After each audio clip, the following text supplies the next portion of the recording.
kuza ntuzi ibyo yakoragamo ntuzi ibyo yabagamo nta mahabara ufite niyo mpamvu ushaka ubudasenga unasenga ntukajye mu nzu udafite umukozi w'Imana muhagararanye niyo yubakiye ntabwo uzabafunda ibyo bubatse bavugamo za mbaraga z'imitongero aho zuvuga cyaradukiranye ndayubatse ariko ntizamugirira akamaro dore hari mu byaro mbere babanza kugira ngo bubake ahenshi igihe hari abo turimo turumva agenganira n'abantu benshi ku bishoboka byose mbere y'uko asiza uzacungana mushobora gusiza hakamara icyumweru atarubaka akaza agateramo nk'unomba rumwe akigendera harabaraga basuka ibintu baterekera bakora ibyo bintu rega abantu bakora rega iyi si turimo byangu byemere udakoresha imbaraga z'amasengesho akoresha imbaraga z'abapfumu ibintu ni bibiri wa mugana w'umuganda ngo ibintu ni bide udakoresha imbaraga z'umwijima akoresha imbaraga z'amasengesho uwo muntu niyo abonye ishati ipantaro iba yashaje niyo abonye inkweto imyenda iba yashaje muri make ntajya agira ibyuzuye ahora hari ibyo afite bibura bene uwo kubera n'inzara umuha n'isombe akabura uburisho wamuha uburisho akabona isombe yirwe nk'ubu tuvuge kambwira uti pasita nkeneye mu 200 nkabiguha ukivuga iryo jambo mu 200 nkayaguha agahita haza ikibazo cya 300 kera kabaye ntukemwe icyo wayasabiye kandi n'ubundi uzongera unanyishyure nanjye sinzakana niba ukumvise ngo bagasobanukire oya karakaze nuvuga ngo amahirwe wayabonye ariko ntacyo akumariye nubwo yakire ko ntibiri bukunde kuko satani yakudipolowinzeho ibiruta ibyo wari ukeneye no kuvuga ngo bufite ikintu kirekereje wa mwuka mubi urekereje ibyiza ugeraho cyane ubumwe bw'abera ministries amavuta kandagira amateka ubuzima bugahinduka iyerekwa ry'umushumba Reverend Mbabazi Jean Baptiste ubwo yasengaga Imana yamuhishuriye abantu benshi batsikamiwe n'amateka mabi Imana yamubwira ngo genda ubasuke amavuta ubuzima buhinduke nabo bahindura ubw'abandi ubumwe bw'abera ministries ntabwo ari idini nta nubwo ari n'itorero n'umuryango wakira buri muntu wese akabohoka buri muntu wese mu itorero abohejejwe Mwebwe Ministries amavuta kangira amateka ubuzima bugahinduka Mbahaye ikaze mwese aho mudukurikiye muherereye abari mu Rwanda abari mu bihugu by'abaturanyi ubwo ndi kuvuga Burundi Congo na Uganda yewe na Tanzania muri East Africa harimo abantu benshi na Kenya bumva ikinyarwanda badukurikirana bajya batwandikira bakavuga bati turabakurikiye kandi turabakunda natwe rero turabasuje aho muherereye abari muri diaspora mu bihugu bitandukanye bumva mukanavuga ikinyarwanda turabasuje cyane Imana ibaha umugisha cyane Imana ibaha umugisha bose yego mushumba nawe ndakwakiriye urakoze cyane Imana iguha umugisha kunyakira kumwe bw'abera ministries nanjye ngo hayikaze urakoze cyane kumwe bw'abera rero hamwe amavuta akandagira amateka ubuzima bugahinduka amazina yanjye nitwa Jerry tugiye kubana muri iki kiganiro Imana iba yemeye ko tuza kugira ngo duhishurirwe tumenye ibintu byinshi biri mu kirere cy'umwuka hari ibyo tubonesha amaso hakaba n'ibihishwe mu mwuka ibyo bihishwe mu mwuka rero hari abantu Imana yasigiye kugira ngo babiduhishurire tumenye uko twitwara tumenye uko tubaho mushumba tumaze iminsi twibanda ku kintu cyitwa ibimenyetso inzozi zaranga ikintu runaka kugira ngo tubashe kubohoka ni nayo muri uyu munsi ngarutse kubw'ineza cyangwa ibitekerezo by'abatwandikira nakubwiye ko iki kiganiro abantu batubwira ko bagikunda kandi bakunda gukurikirana kuko hari ibyo bungukiramo nanjye ubwanjye urabizi ko hari byinshi nagiye nungukiramo nkavuga nti sinabyihererana nzajya mfata mikoro kugira ngo nkubaze aho ntabasha gusobanukirwa ni muri urwo rwego rero abantu benshi bagiye batanga ibitekerezo nanjye nza kugira ikibazo ndavuga nti nzakubaza bitewe n'ibintu ahantu turi ahantu tugenda ahantu dusengera ngenda numva hari ibibazo nakuyemo rero ndavuga nti umushumba wanjye nzagenda mubaza ibi bintu twagiye tubona ko hari amateka atugendaho, hari ibintu bitugendaho, zibe karande, bibe imyuka mibi, bibe ibintu bitameze neza, nubwo twakijijwe ariko satani we ntabwo ahuga, aba ashaka kugira ngo adufate. None rero nashakaga kukubaza, ese haba hari ibimenyetso ushobora kubonesha amaso bikwereka ko inzu yawe, urugo rwawe, akazi kawe ukora kabushywe, ukeneye kubohorwa, gakeneye deliverance? Ubwo ndi kukubaza ibimenyetso ushobora kubona mu bifatika ukamenya ko akazi kawe, abana bawe, urugo rwawe, inzu utahamo ikwiriye deliverance, kuko hari tujya tubona inzu ukaza ugasengera, ibimenyetso ushobora kubona. Cyangwa se hari inzozi ushobora kurota zishobora kukwereka ko akazi kawe, nk'uko nabivuze, akazi kawe, urugo rwawe ndetse n'umuryango wawe bikeneye kubohoka, bikeneye deliverance. Ubwo uradusobanura, nkwakira, unadusengera. Murakoze. Urakoze cyane. Nanjye mpaye ikaze abantu bose tubagaraho mu kwezi kwa 6. Imana ibahe umugisha kandi bakomeze bane natwe muri byose. Nshimira umuntu wambwiye ngo ni gute twazatanga za mituweli, nkamubwira nti nzakubwira umunsi wo kubikora. Ngira ngo igihe kibutaha tuzababwira umunsi bari uko tubitegure neza cyane.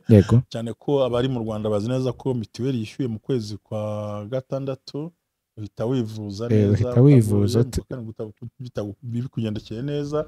Ari wabimbwiye nihangane, nzamubwira umunsi n'uburyo bazabikoramo. Imana ibahe umugisha. Ubwo n'undi wese waba ubyumvise akumva yaba part of it, kugira ngo ukire indwara zo mu rugo, ukire indwara zo muri famille, uvuza abandi. Yego. Niba ushaka kwambara, mbika abandi.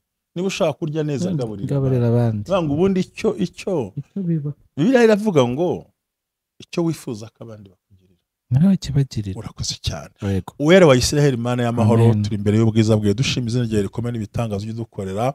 Emera kubana natwe mu kino kiganiro kandi udufashe, Mwami Imana. Nongere ngucire uvuga ngo data, njye ntacyo nshoboye, nta n'ubundi buhanga afite, cyakora Mwami ubinyemereye byagenda neza, kubwa Yesu Kristo Umwami wacu. Amen. Amen. Imana iri guha umugisha. Mbajije ikibazo cyiza n'ucyo kiryoshye kandi kuko bakubajije babyumva. Nihe bimenyetso? Yego. Haba mu bimenyetso umuntu abonesha amaso cyangwa se mu nzozi, bikwereka ko urugo rwawe, umuryango wawe, akazi kawe, ibyo ukora bikeneye deliverance. Naho ngaho rwose. Imana iguha umugisha. Narimo ntekereza ngo duhere ku biri physical umuntu yibonaho, cyangwa duhere reka tuze gusoreza ku nzozi. Turebe, kuko hari ibyo ushobora kubona ako ukayoberwa ikibitera, ukayoberwa n'umuti. Icyambere kwiyumvamo, yenda nimbivuga cyo kwitonderwa, kumva udatekanye muri wowe, kumva hari ikintu kiri kubura, kumva hari umwuka, ukumva hari sinzi ko yenda byita gukimuka byaramwe, kumva ubuze umutekano haba mu mutima no mu mubiri kandi ntacyo wabuze, ari ukumva urabangamiwe pe. Yego.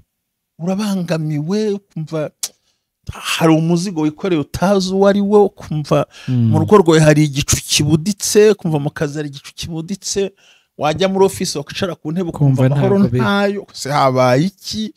Kandi warebesha amaso ugasanga nta kintu uri kubona. Bijyanye n'umuntu unahumurirwa, kumva hari ikintu kidahumura neza aho hantu hafi mu rugo, kumva si ibintu ko bakora amaso, mbega ugasanga urabangamiwe. Bivuze ngo hariho umwuka w'abantu urimo kugendagendaho. So umubiri wawe wakubwiye kuri mugendwaho n'abantu, ariko we ntago wamashije kubibona. So ukeneye deliverance byihuse. Ngira ngo abadukurikiye kuri comment barabyumva. Kumva wanagera mu bantu kumva hari ikintu, there is something you don't know. Mbega ukabona urayiwe ibintu byari byo bakuzaniye ibyo kurya, wabere utangiye gushishwa, ukumva wabura kwishe kandi wanabishakaga. So rero icyo gihe maze kwiyumvamo ko hariho, ariko ntuzi ngo ninde, ntuzi ngo niki, ariko muri wowe nta mahoro ufite, haba mu mutima n'imbere, ukuva kuhava byakubera byiza. Icyo ni cya ugomba gukora witonze cyane. Ukeneye gusaba Imana gukora deliverance mu rugo rwawe. Icya kabiri, kubura ibitotsi. Kubura ibitotsi. Abantu benshi bari bwisangemo, kuko hari ukuntu umuntu abura ibitotsi for no reason uvuga se ko nakoze ko naruhutse ko nta kintu kivunanye nakoze kuki ntabona ibitotsi ngo nsinzire neza kubura ibitotsi bikeneye deliverance. Hari umubyeyi mwe ndabizi ko yamwe ngo sinzamuvuge mu izina twasenganye ashobora gusinzira ari uko abashe kunywa ikinini. urumva urwo rwego ariko ubu ngubu akubera mu kwa mbere arasinzira ahubwo kuko ngo ageze ku masaha 6 yo gusinzira. Yagiraga ibitotsi pe nabwo yanywaga ku kanini agasinzira isaha imwe ubundi akarara kanuye. Rero gutakaza ibitotsi mu buzima bwawe ni ikimenyetso ko ukeneye deliverance mu buzima bw'urugo rwawe. urumva urwego ibintu biba bigezeho. Erega Imana yaduhaye ijoro kugira ngo turuhuke. Wiriwe ukora nijoro riraje ugiye mu gitanda urigaraguye. Kandi nimba hari ikintu kibangamira umubiri kubura ibitotsi. Urumva rero iyo ubona kubona ibitotsi mu buzima bwawe bihora ndakurahije ukuri ushaka no kwibura umunsi umwe cyangwa ibiri hari ikintu kitari kizima. Yego. Niba nkugoye mvugira ngo hari umwuka mubi ukuri inyuma. Hari umwuka mubi ukuri inyuma. Uhishe inyuma urindiriye. Kubura iki? Kabona kana kabuza ibitotsi, mugaba akabura ibitotsi, umugore akabura ibitotsi, umusore akabura ibitotsi. Nta kindi kintu nta nicyo yabona asobanura. Kuko nubura ibitotsi ntusinzire bikaba icyumweru uzatangira gutakaza imbaraga z'ubwonko. Yego. Ko ntusinzira. Icya gatatu shobora gutuma ukenera ko bakora deliverance mu rugo rwawe. Uburwayi budashira. Ukabona indwara zirabasimburanyaho. Ivuye ku mwana wa mbere igiye ku muto, ivuye ku muto igiye kuri papa. Mu rugo rwawe cyangwa muri famiye. Yego. Ntihabura urwaye. Muri make ngo byanga byakunda mama mfite umuntu hora yaragize gute yarwaye. Umwe yakira undi akarwara undi yakira izo ubwo burwe buri consistent usanga bugumaho buhoraho buza buri munsi nawe ukeneye kubohoka. Uburwayi budashira kandi buhoraho bunihindukiza. Hindukiza ubwo ni gute? Ntabwo buhora ari ya malaria, ntabwo ihora ari ya yindi. Irahindura. Mu gitondo ni malaria, ejo ni grippe, ejo ni inkorora, ejo ni umugongo, ejo ni umutwe, ejo ni ariko n'uburwayi burimo. Ejo n'undi warwaye, ejo n'uwarwaye amenyo, undi yarwaye amaso, undi yarwaye umutwe, undi yarwaye amaguru. Muri make ni uburwayi ariko buhoraho nubwo butari muri ya sura imwe twavugaga. Aho nawe ugomba kuba urugo rwawe rukeneye deliverance. Akazi kawe gakeneye deliverance. Aho wahumvise ariko buri aho turajyana. Ni ibintu bifatika turimo tuvuga. Turacyari mu bimenyetso ushobora kureba ukabibona pe. Abyumva. Ikindi kuba muri wowe kitwa amasengesho cyarakuvuyemo. Kumva gusenga si ibyawe. Kugira ngo Mana wambonye ndaryamye. Kurya udasenze, kuryama udasenze, kugenda udasenze. Kumva muri wowe amasengesho yarabaye make cyane hamwe no guterana wakwigumira mu buriri. Nje muri bwiryamye hote. Yego. Ukeneye deliverance. Konde kugenda nungo kutubazo ndi bukubaze nitujya kugana ku musozo. Uraza kumbaza cyane ni byinshi navuga. Ikindi ni lack of peace. Kumva udafite amahoro, kumva datuje. Amahoro muri wowe. Amahoro kayashaka kandi Yesu yaravuze ngo mugire amahoro ngo mwisi mubabara ngo mbahaye amahoro atari nka Yesu ukabura amahoro kabura iki. Umugabo yakwinjira ukumva wasohoka, umugore yakwinjira ukumva wasohoka. Hari umuntu uza yakugeraho ukumva wahita wisohokera ukigendera ukumva ntimukenegura n'uwo muntu mu bintu byawe. Niyo ngo hari umwuka mubi ukeneye deliverance yihuse kugira ngo usebe ibyo bihome byose kandi birangire. Yego. Wanyumvise noneho wantahuye. Nagutahuye. Ni bimwe mu bituma. Ikindi kiragaruka muri ya gahunda no gutakaza amahirwe ya buri kanya. Wajya gusingira ikintu kikakuyoba utazi uko bigenze. Nta nubwo kikuyoba. Avuga amahirwe araza ariko ntibituma ubika ayo mahirwe. nk'ubu tuvuge kabiba bikaze. kambwira uti pastor nkeneye 200 nkabiguha, ukivuga iryo jambo 200 nkayaguha, agahita haza ikibazo cya 300. kera kabaye ntukemura icyo wayasabiye kandi n'ubundi uzongera unanyishyure nanjye. ngaho mviye sinzi akantu niba ukumvise ngo bagasobanukirwe. oya karakaze nuvuga ngo amahirwe wayabonye ariko ntacyo akumariye, nubwo yakire ko ntibiri bukunde kuko satani yakudipolowinzeho ibiruta ibyo wari ukeneye. ni ukuvuga ngo uba ufite ikintu kirekereje wa mwuka mubi urekereje ibyiza ugeraho cyane, ukeneye amasengesho aho kuvanaho, ugahabwa akazi hafi y'urugo bagahita bakahagukura, bakujyana ahantu uzajya gukodesha inzu ku buryo ushiduka utunze ingo ebyiri, urakora ariko utunze ingo zingahe? ebyiri. none bizamera bite se ubwo? urishyura inzu yaho uba, urishyura inzu yaho famiri, uragaburira ingo zingahe? ebyiri. hanyuma akazi kakumariye iki? ntacyo. ariko uri muke ubarwa mu bake, ubarwa mu bakozi, uri mu bakozi batonda. ubonye opportunity, ubonye uburyo, ariko you can't save, ntabwo ubasha gusavinga n'ubundi nko kuvuti reka ngende nta mpamvu yo kwirirwa he.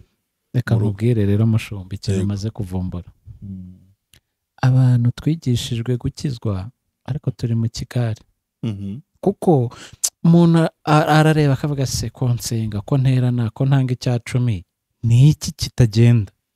kuki ntatera imbere? kuki akazi kanjye katamera nk'akabandi? kuki ntagira icyo ngeraho?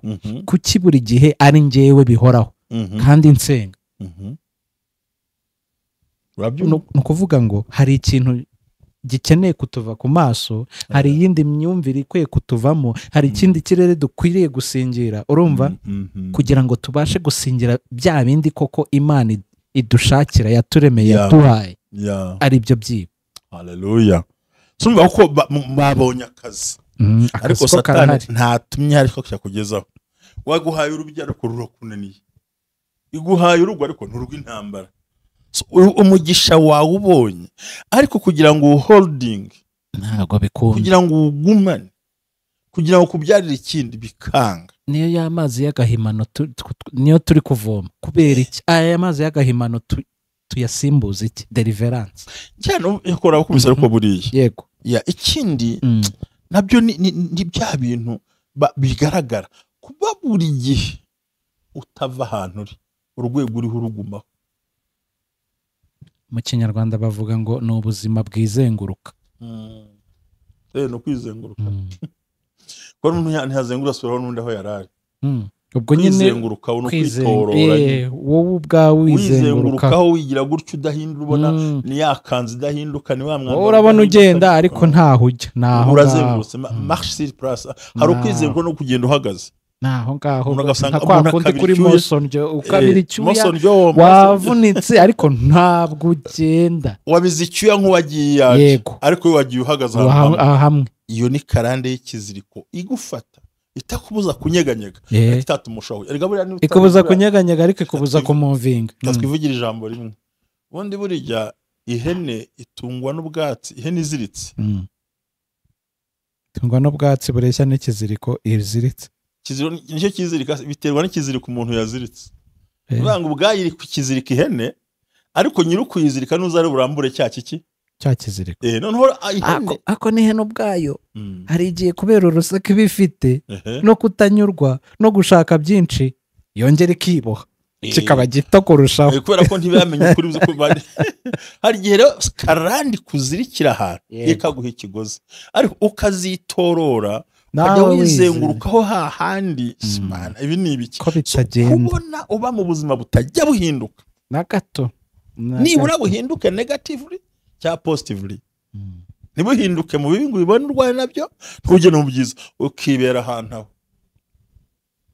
Simpfuye simbayeho umwaka 2, 3, 4, 5, 10 aracyakodesha yanzu ya senkani, aracyakora hahandi, aracyambara kagakweto kwa kundi neza, kabona ko ahubwo nibyo bya bindi twavuze, uterera icyuya kikamanuka ariko ntacyo wasingiriye. Ni ukuvuga ngo uwo muntu niyo abonye ishati ipantaro iba yashaje, niyo abonye inkweto imyenda iba yashaje, muri make ntajya agira ibyuzuye. ahora hari ibyo afite bibura. bene uwo kubera n'inzara umuha n'isombe akabura uburisho, wamuha uburisho akabona isombe.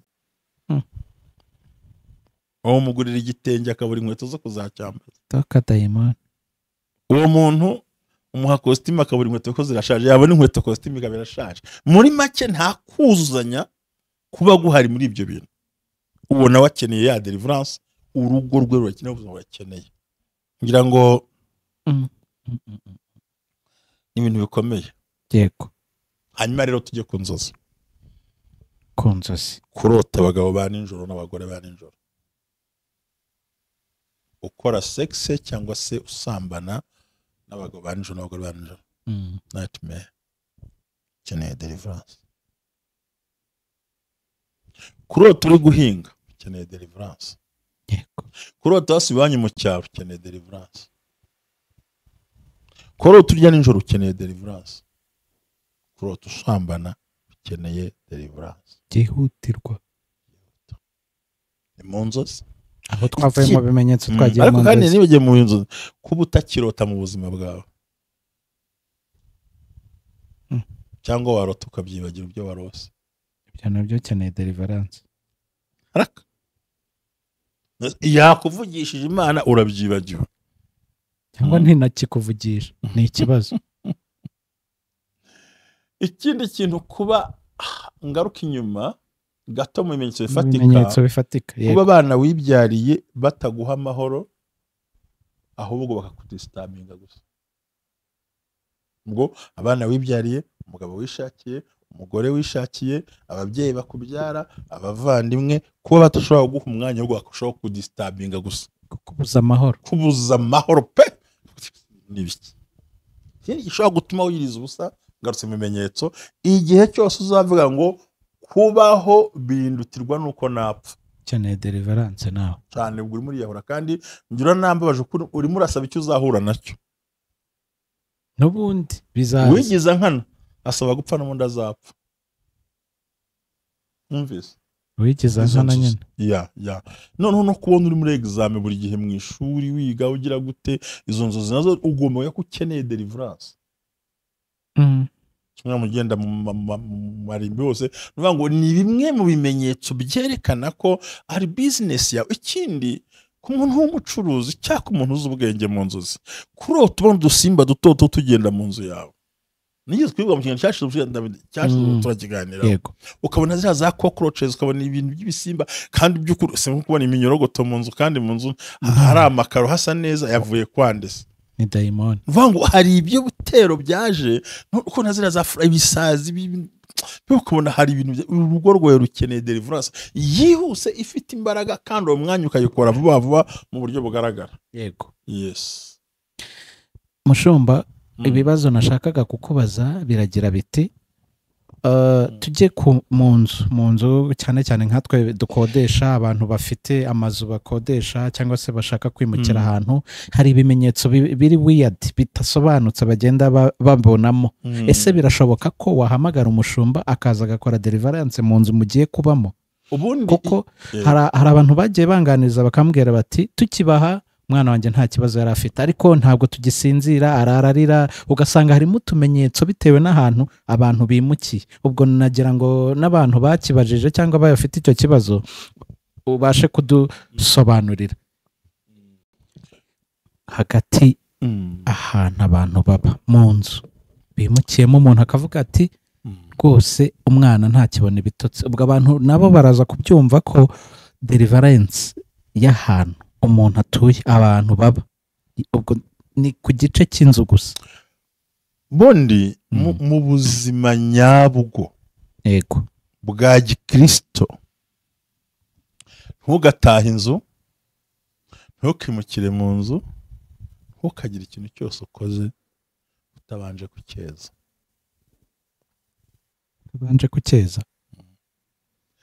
Utabanje kubohora imbaraga mbi zihari, ko usimbuye mu nzu, twivugire ku nzu y'inkodeshanyo.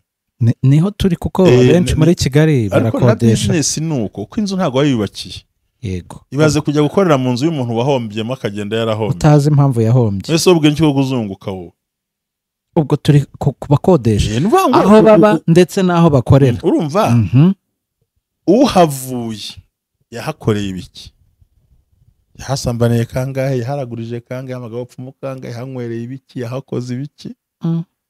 hakoze ko tuba mu mbaraga tutazi ubwoko bwazo. Rega nicyo tutazi ubwoko bwazo, kandi kugira ngo tubone uburemere bwabyo bidusaba kuba mu yandi mavuta, mu kindi kirere, mu mwuka wo gusenga. Imana ishimwe ko yaduhamagaye. Rega umuntu aba akeneye umuntu mu buzima, Jerry. Yego, buriya ukeneye umuntu mu buzima ugufasha, kandi umwe bw'abera nicyo ubereyeho. Ntago umuntu akeneye abantu, umuntu akeneye umuntu. Kondisiyo gusa umuntu wese mu itorero abo wagize gute, wejejwe muri iryo ibyo kuvuga oya.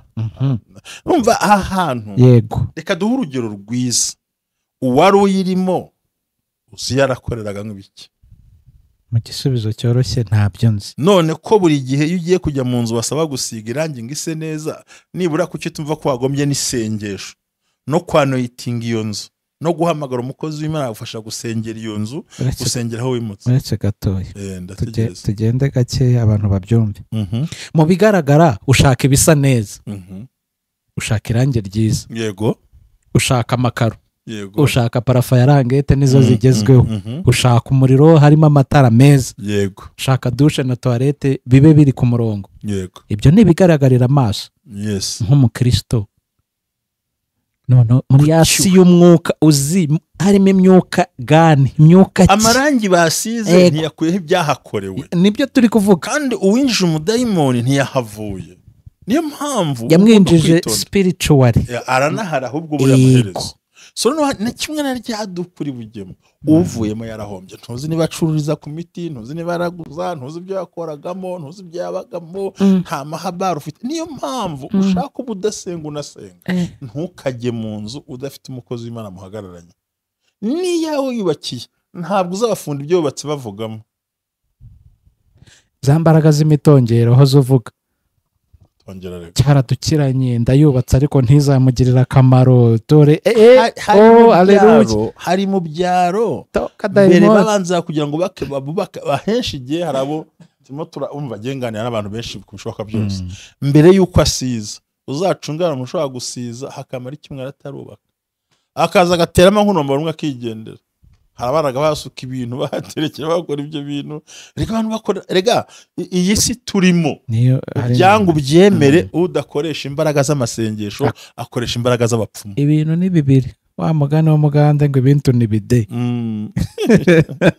Udakoresha imbaraga z'umwijima akoresha imbaraga z'amasengesho, kandi amafaranga akora hombi. Mu mwijima ajyayo no mu mucyo akagira gute. Ntiwamenya rero, bakabanza bagaterekerera cya kibanza. Ni byiza rero kumenya, nujya kumenya amakuru cyahombeje ubusimbuye mu iduka, ibyo ntago bikureba. Nibasiga irangi, ariko nawe ushaka wanoyitinga iyo nzu yawe, ushaka umuntu w'amasengesho asenga Imana, gute ubwo bahateye irangi kurangira kamatera amavuta.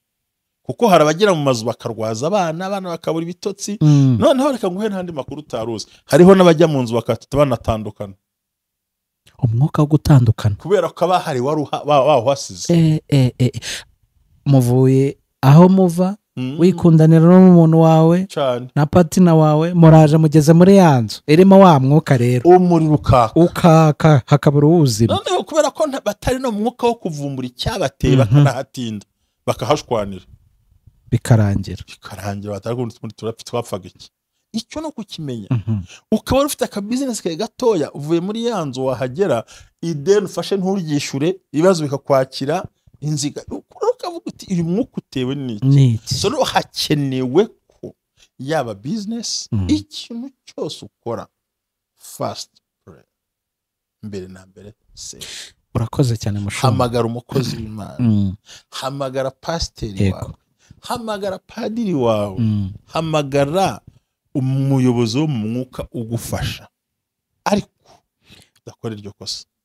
Ikintu nari ngiye kukubaza, wenda ubivuze neza, hamagara umuyobozi wo mu mwuka wawe. Urakoze cyane. Nanjye ndongeraho nanakubaza udusobanurire uwo muntu uhamagarwa ngo aze akorere deliverance, ubucuruzi bwacu, aho tugiye gushyira bizinesi, inzu tugiye kwimukiramo. Ni umuntu uwo ari we wese, ni umuntu, ni pasiteri ubonetse, ni padiri ubonetse, abagomba kuba afite zihe mbaraga, abagomba. Ese twebwe njyewe umuhamagaye ndasabwa iki? reka rero ngusubize mu magambo nk'atatu ujye nawe nca ku ruhande. Ndasabwa iki? mbere na mbere amavuta utemera nta gukorera. ibyo utemera ntago bigukorera aho turi kumwe. ni ukuvuga ngo wa mupasiteri utiyumvamo nta mpamvu yo kumuhamagara. hamagara uwo wiyumvamo cyane ko amavuta wemera niyagukorera.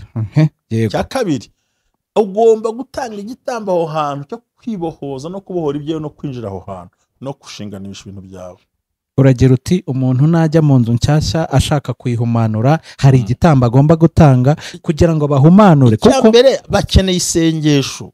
kandi impamvu y'isengesho ntago tuzi ngo uwabanjemo yakoreyemo ibiki, afite iyihe myuka, bahatongereye ibiki. turagira ngo twumve impamvu y'ibi bintu.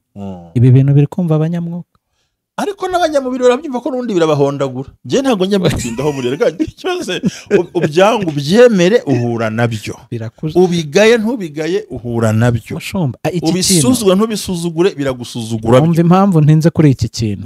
njyewe naganiriye n'abantu ambwira se ni umusore, ambwira ati njyewe aho nabaga naritonda ariko nkinjira muri iyi nzu umva ndambana umukobwa afata umukobwa nibaza ni ibiki. iyo myuka irahari, abantu nuko batari nako barabyumva kuko biri mu bimenyetso bifatika. biri mu bimenyetso bifatika pe, biri mu bimenyetso bifatika. tuvuga muri uru Rwanda cyangwa mu Burundi n'abari muri Amerika mutubwire, n'abari Burayi mutubwire. iyo nzu utarayimukiramo wafite intambara nk'izifite uyu munsi wa none, waburaga amahoro, waburaga akazi, wigeze uhura n'iyo nyatsi, wigeze uhura no kubura amafaranga na make kandi wimukaga. kuki wagiye muri iyo nzu bigahinduka kandi ukora? hari abantu bajya bihenda ngo mu bihugu by'i Burayi ngo nta badayimoni baba we niho baba bo banaraguza n'abamajisiye bagakora n'ibitabo bagasoma. abantu bagira iminsi mikuru ya Halloween bagiye mu by'ibiki by'abapfuye, iminsi mikuru y'abapfuye n'iki nta baterekera se. si uvuga ngo ageze muri iyo nzu tiyari umusambanyi ariko yatatswe n'umwuka w'iki ubusambanyi, ukatakwa n'umwuka w'ubusinzi atarabwigeze mu buzima bwe. none icyo kintu uvuze kirakomeye. kuba akapo igiye mu nzu yikundaniraga barimutse bimukiye ahandi hantu ntago bamenye imbaraga zo kubohoza ikirere bagiye kwimukiramo. aho rero niho haba imbaraga zo gutsinda ibyo bintu. niho ushobora kugera ukarwaza abana kandi wava muri iyo nzu abana bagakira, wava muri ako kazi amahoro akaboneka. kavuga ati rwose yadutezaga intambara, kumbe si wowe ahubwo ni iki. ibintu byicaye aho ngaho. none se umuntu birukanye mu kazi uzira akoze iki kuri iyo ntebe? iyo ntebe yisiga uduki mu gitondo ahaje, ayisiga udukiza. kandi kiri kuvuga ngo umuntu ngo arasenga jye wapi? njye nushaka kubivuye muri umurokore. none se karande zivuza ko kandi uri umurokore? niba uyirimo yarabuze ubwishyu bakamwirukana bakamuha puriyave. ubwo ninjiye mu nzu urimo umwuka w'ubukene byahatari. hakabaro n'inzu yimukiramo ukaba umunyamugisha kurwa bigahagarara. ariko ibyiza yaba inzu yaba business ikintu cyose wakora memu n'imodoka yawe akantu kose ukwiye gukora gatuma uhindura ubuzima, shaka umushumba wawe agusengera. nugira Imana bari n'umuhanuza kubwira amakuru ahari ati genda nushaka ameza abiri yawe anerekana kubwira kuko niyo afite iyo mpana bikubwira. ntivura ujye mu bintu uzi, ugende mu bintu uzi, ugende mu bintu wumva. nigeze kubikora. ni byiza kuyoboza Imana inzira. abantu bampaye n'amafaranga ndamuhamagara kuko nabonaga ari menshi, ndavuga nese aka kazi ariko umutima nkumva nta gushaka, ariko kubera amafaranga nkumva napfa kugira, ariko nabona nkumva nkumva biranze. nubwo rero ibi bintu ndumva biri kuremera, reka mpamagara umukozi w'Imana dusenge. turasenga urutsinga ruramanuka ati reka aka kazi ntago uzakamaraho n'ukwezi n'amezi 3 ntayo. ndanabipinga ndabyihorera. hata ayo mafaranga Imana ishaka kukwihera.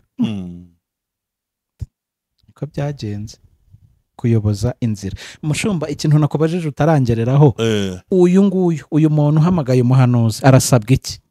nagisobanuye. cyambere nuko atagomba kugira ikintu akora adahamagaye umushumba umfashe gusenga cyangwa pastor. icyo ni kimwe. kabiri burya igitambo gisobanura ibintu byose. Burya ituro rigira imbaraga ahantu hose. Ntabwo abantu babyumva, ari n'uwamwe ngo nawe se urumfumo ngo ushaka ibyiki, nyine umuntu avuga ko yishakiye muri iyi monde, ariko urasabwa gutanga ituro ryo kweza inzu yawe. Bataha urusengero kandi ari urugwera, batambye ibitambo birenga 7,000. Reka tubabwize ukuri noneho abantu bagiye mu bapfumu barabizi, nanjye nigeze kujyayo. Nta muntu ugenda imbokoboko. Abe senkisa urayajyana, abe 1,000 urayajyana, abe 5 urayajyana. Kuki ushaka ko umukozi w'Imana gusengera ku buntu? Ako kantu kavanemo gakosore, ntago ari ubuntu, ntago amasengesho bayagura Jerry, mane kubabarira. Amasengesho ntagurwa, ahubwo igitambo cyangwa ituro ni ikimenyetso cyo guca bugufi imbere y'Imana ishobora byose. Mwami, iyi nzu sinzi ibyahabereye, mushumba araje aransengera, nanjye nciye bugufi. Uremeye? Hari ibimenyetso byerekana amaturo 15 umuntu yabikubwira. Ituro rikugeza imbere y'abakomeye. Yego. Ituro riguhuza n'icyo wabuze. Ituro rikosora ibintu byinshi mu buzima bwawe. Ntabwo ari ikibazo ko ntago wayagura.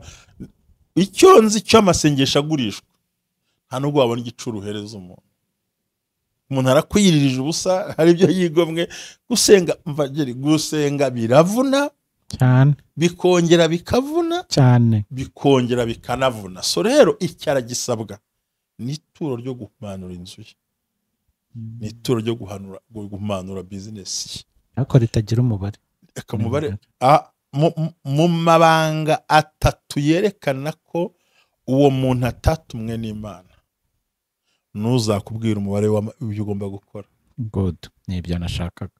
Itambo, ituro ni umuntu bwe. Ese wakubwiye ngo zana miliyoni utagira n'ibihumbi 10, ngo se abari Imana yavuze cyane n'ibinyoma. Reka nshobora no kugira miliyoni 10 nkumva ko ndi butange 500 cyangwa 1,000. So ituro ntibavuga umubare, nta naho Imana yesaba umubare. Ni ukwiyumva ko umuntu mu buryo bw'umuntu n'icyo ashaka n'icyo yifuza, ariko kirazira kikazirizwa. Witangira business utasenze, wikujya mu utasenze, witangira kubaka utasenze, witaha mu utasenze, nubwo ari yawe, ariko abasize amarangi bavugiyemo ibyo bahavugiye itaye ntabwo ubizi ibyo bintu. Uburyo imiryango yariranga ibyo bajugunyemo ntabwo ubizi, ko nta nzu ihita yuzura umwanya ngikuri. N'uwo muzamu wazanye ntuzinga akoresha ibiki, ntuzi yacyuyemo inda yazingaye. Hari amakuru udafite mu rugo rwawe kandi ukeneye kumenya kugira umugi bahanywere niba ntabwo hari ibyo utafite utazi. So amakuru tudafite n'ibimenyetso tuyamarisha deliverance no gutanga iryo turo. Yego, sinzi niba unyuzwe. Ndanyuzwe, ndumva ari ibyo ngibyo. Byumvikane ko babyumvise, twabonye uruhande rw'inzozi, tubona uruhande rw'ibintu bifatika bituma ko umuryango ukeneye deliverance. Imana nishimwe cyane. Urakoze cyane mushumba, reka ngushimire kubw'ubusobanuro duhaye. Ubwo n'abantu bazagenda uko bagenda basobanukirwa cyangwa bareba ikiganiro bazagira ibyo babaza. Ndagushimiye cyane. Murakoze cyane, Imana iguhe umugisha mu izina rya Yesu. Amen.